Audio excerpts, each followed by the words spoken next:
सर्दियों की रात थी। राज अपनी पत्नी नूतन और बेटी श्रेया के साथ एक होटल में था। आज उनका वहां आखिरी दिन था।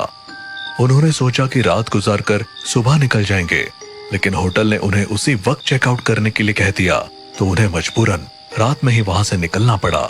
इन होटल वालों के अंदर जरा भी इंसानियत नहीं है। अगर रात गुजार लेने देंगे तो क्या हो जाएगा।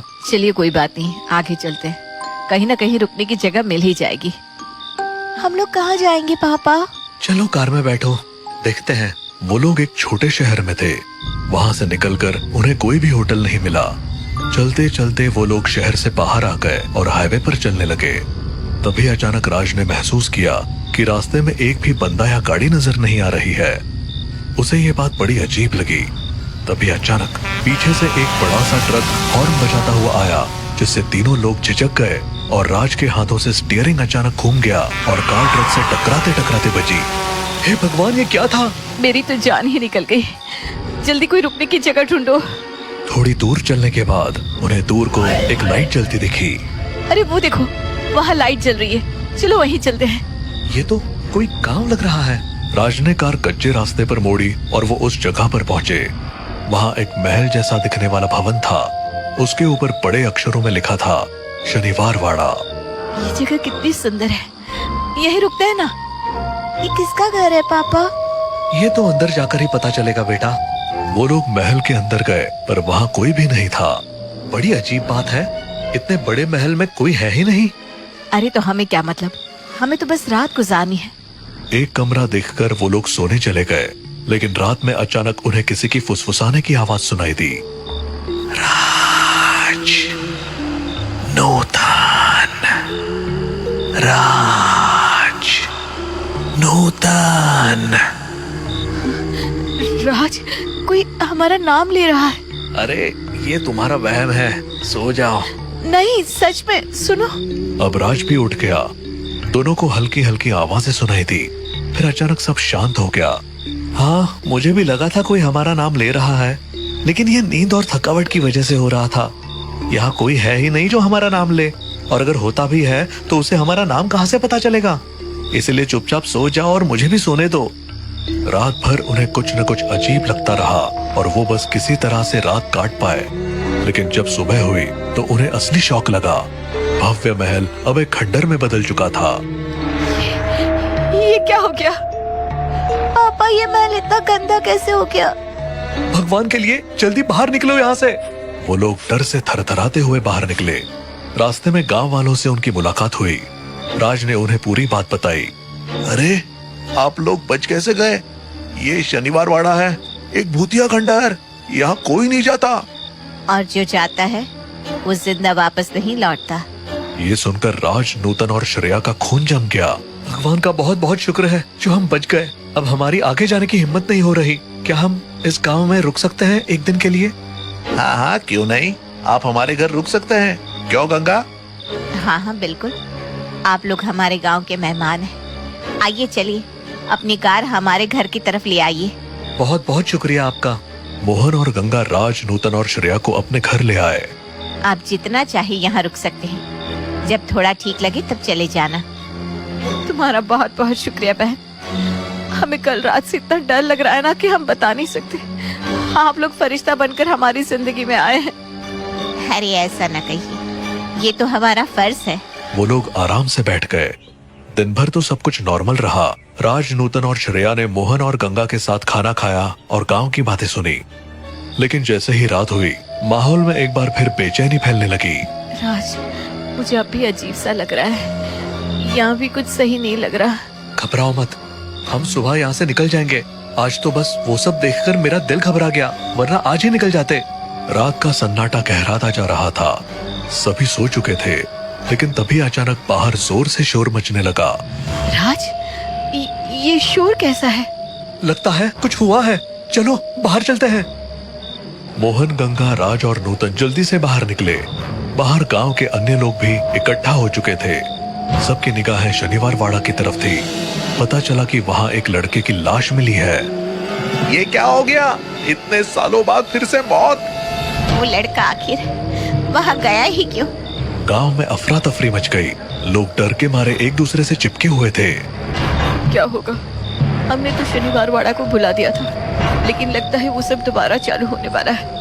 बहुत पहले वहाँ ऐसी घटनाएं होती थी, तभी हमने वहाँ जाना छोड़ दिया। लेकिन पता नहीं इस लड़के ने वहाँ जाने की हिम्मत क्यों की। राज, मुझे बहुत डर लग रहा है। हमें अभी यहाँ से निकल जाना चाहिए।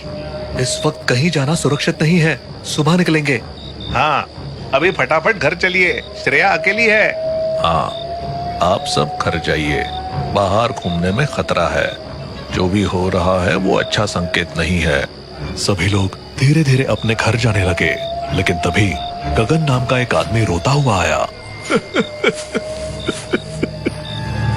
मेरा बच्चा कहाँ गया? वो अभी तक मेरे साथ था। गगन की बात सुनते ही सब चौकन्ने हो गए। लोग उसके बच्चे को ढूंढने के लिए इधर उधर भागने लगे। थोड़ी देर बाद बच्चे की लाश एक पेड़ से लटकी हुई मिली। ये किसने किया? मेरा बच्चा, मेरे बच्चे को क्यों मारा? हे भगवान, मेरा बच्चा। गगन जमीन पर बैठकर फूट फूट कर रोने लगा और सरपंच ने लोगों को एक जगह इकट्ठा होने को कहा। ये मामला बहुत बड़ा हो गया है, कुछ बहुत गलत हो रहा है। हमें समझना होगा कि ये सब क्यों हो रहा है। तभी गगन ने राज और नूतन की ओर इशारा किया। ये सब इन्हीं की वजह से हो रहा है। ये लोग शनिवार वाड़ा गए थे और उन्होंने वहाँ के भूतों को जगा दिया और वो फिर से सबको मारने आ गए हैं। गगन की बात सुनकर पूरा गांव राज और नूतन पर शक करने लगा।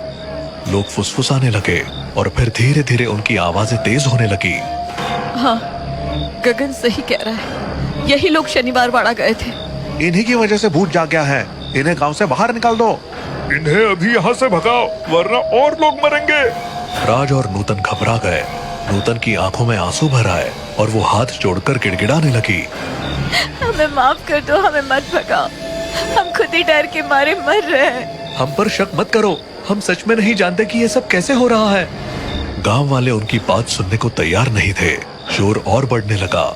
तभी गंगा ने बीच में आकर सभी को रोक लिया। रुक जाओ, क्या तुम सब पागल हो गए हो? ये लोग खुद डरे हुए हैं और तुम लोग इन्हें दोष दे रहे हो। लेकिन गंगा, ये लोग शनिवार वाड़ा गए थे। अगर गए भी तो क्या ये जानबूझकर किसी को जगाने गए थे? शांति से सोचो कि अब क्या करना है। हमें किसी तांत्रिक को बुलाना चाहिए या कुछ और करना चाहिए। गंगा की बात सुनकर लोग शांत हो गए। तभी नूतन घबरा कर बोली। मेरी बच्ची, मेरी श्रेया घर में अकेली है, मैं उसे ले आती हूँ। नहीं, तुम हमारी आंखों के सामने से नहीं हटोगी। तुम यहीं रुको, मैं उसे लेकर आती हूँ। गंगा जल्दी से श्रेया को लाने घर चली गई। बाकी सभी लोग डर के मारे एक जगह बैठ गए। लेकिन थोड़ी ही देर में गंगा और श्रेया के चिल्लाने की आवाजें सुनाई दी। सब लोग आवाज की दिशा में भागे। वहां पहुंचकर उन्होंने देखा कि गंगा जमीन पर मरी पड़ी थी और श्रेया उसके पास लेटी रो रही थी। सबके चेहरे पर हैरानी और डर था। श्रेया, कौन था यहाँ? किसने ये सब किया? एक लंबा सा भूत था, उसने अचानक गंगा आंटी को पकड़ लिया। सभी इस घटना से हैरान थे, लेकिन तभी सरपंच की नजर गंगा के गले पर गई। उन्होंने देखा कि वहाँ छोटे छोटे हाथों के निशान थे। फिर उन्होंने श्रेया के हाथों पर खून देखा। ये निशान, ये तो श्रेया के हाथों के ही हैं। इसका मतलब है इसने ही गंगा को मारा है। आप क्या बकवास कर रहे हैं? मेरी बेटी ऐसा नहीं कर सकती। श्रेया बस एक बच्ची है। लेकिन सरपंच ने श्रेया को राज की गोद से खींच लिया। श्रेया जमीन पर गिर गई और अचानक एक डरावनी आवाज में हंसने लगी। मैंने इस बच्ची को काबू में कर लिया है, अब ये मेरी है। सभी डर के मारे पीछे हट गए। राज और नूतन रोते हुए श्रेया की ओर बढ़े। श्रेया, श्रेया, मेरी बच्ची को छोड़ दो। लेकिन श्रेया, जो अब किसी भूत के कब्जे में थी, उसने उन्हें एक झटके में दूर फेंक दिया। भागो, ये भूत हम सबको मार डालेगा। तभी श्रेया का शरीर हवा में झूलने लगा और अगले ही पल वो गायब हो गई और फिर चारों तरफ दिखने लगी। गांव के लोग डर के मारे बीच के चौराहे पर इकट्ठे हो गए थे। लेकिन श्रेया, या कहे उस भूत के हाथों से तीर निकलने लगे और उसने सबको एक झटके में मार दिया। कुछ ही मिनटों में पूरा गांव वीरान हो गया। सिर्फ उसकी डरावनी हंसी गूंज रही थी। अब ये पूरा गांव मेरा है, पूरा गांव मेरा शनिवार वाड़ा है।